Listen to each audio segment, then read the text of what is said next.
Thank you very much, Mr. President, Mr. Vice President. So as you've seen just now from the detailed presentation from Dr. Birx, this is a rather robust program for re-entering into normality. There's a lot of details here, and I know it'll take a little bit of time to digest them all. So what I thought would be good, since I really want to be brief to allow time for questions, is to kind of take us back to the discussions that we've had here before and why this is a natural evolution from what we had said before. You might recall that on a few occasions when I was up here before you, I told you that when we get to the point where we're going to take those steps towards trying to get back to some form of normality, that it would not be a light switch that you could turn on and off. I meant that in two different components. The first of all, that we are a very large country and we have different dynamics in the country. We have areas of the country that have gone through a terrible ordeal and others that fortunately have gone and gotten through this rather lightly. So that's the first thing. The second thing is that light switch on and off is the exact opposite of what you see here, which is a gradual gradation with the first thing and the only thing in mind as the health people here, my colleagues who are either physicians, scientists, or public health issues, the predominant and completely driving element that we put into this was the safety and the health of the American public. And I know there are a lot of other considerations that go into opening, considerations that you've heard of right from this podium. But the dominating drive of this was to make sure that this is done in the safest way possible.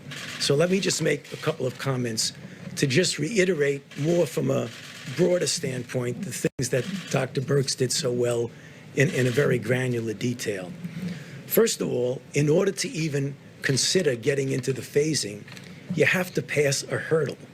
And that's the hurdle that we refer to as gating in.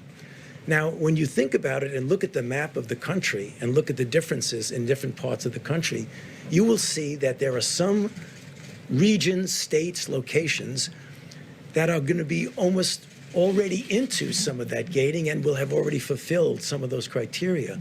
Others, because of the dynamics of the outbreak in the area, will take longer to be able to do that.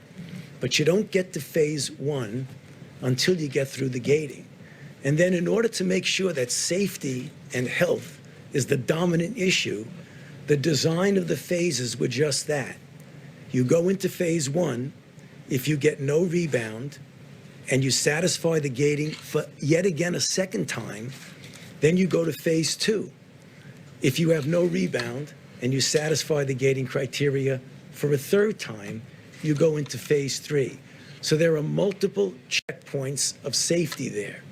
So as I've said from this podium, when we were talking about the first 15 days of the mitigation, and then we extended it another 30 days, I essentially pleaded with the American public to say, let us make sure we do the best that we can to accomplish that. And in fact, mitigation works. You saw the charts that the Vice President and that Dr. Birx put up. It worked. And what we hope, and I believe we will be successful, if we carefully do this, again, with the attention to the safety and health of the American public, that we will be able to, it will be staggered. Not every state, not every region is going to do it at the same time. That's clearly obvious because of the varied dynamics of the outbreak.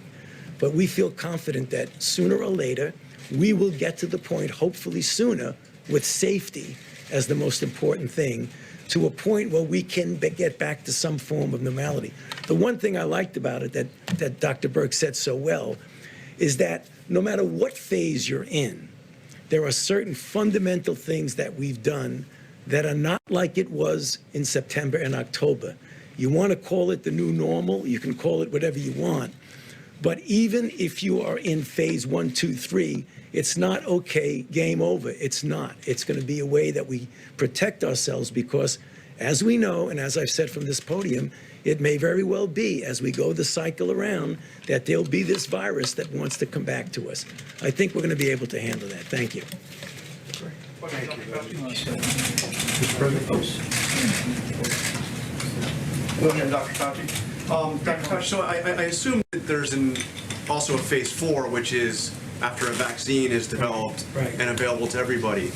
So, question on phase 3 being the new normal, are we during that phase going to be able to see things like packed arenas for sporting events, large crowds, concerts?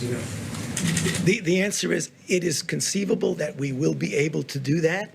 I think there will always have to be attention to making sure that we don't do all that packing in together. I think we'll be able to have sports events in that phase where you actually have participants there.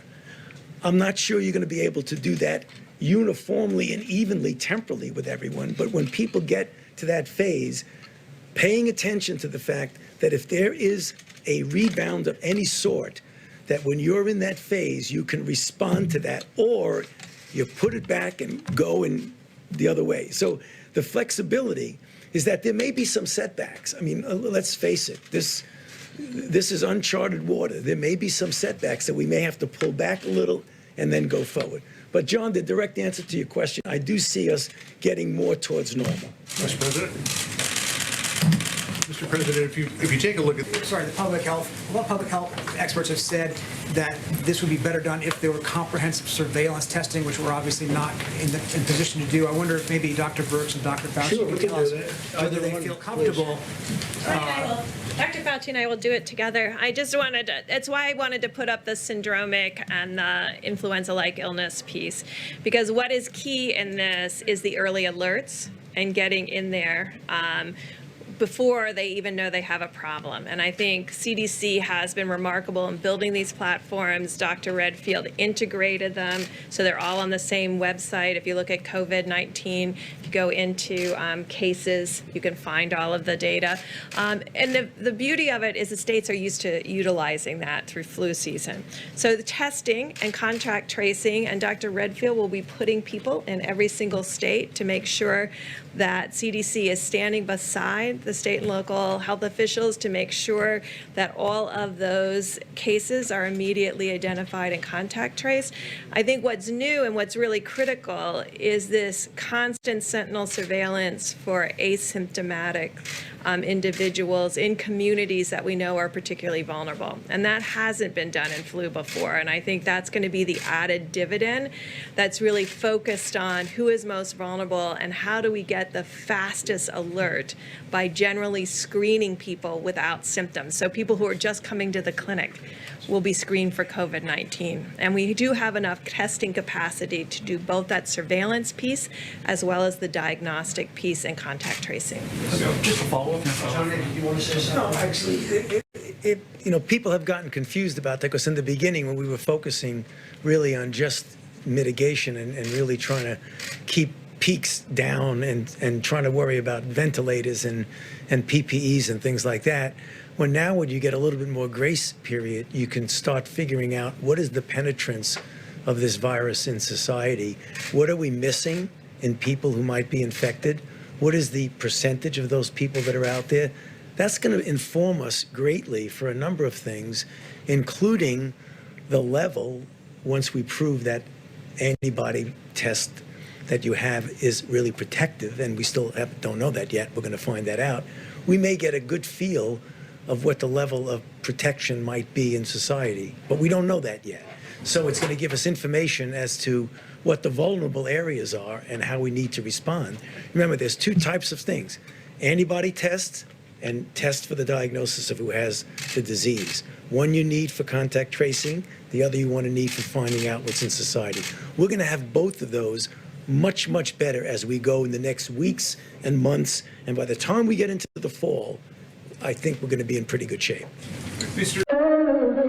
Team, subscribe for more of these type of videos.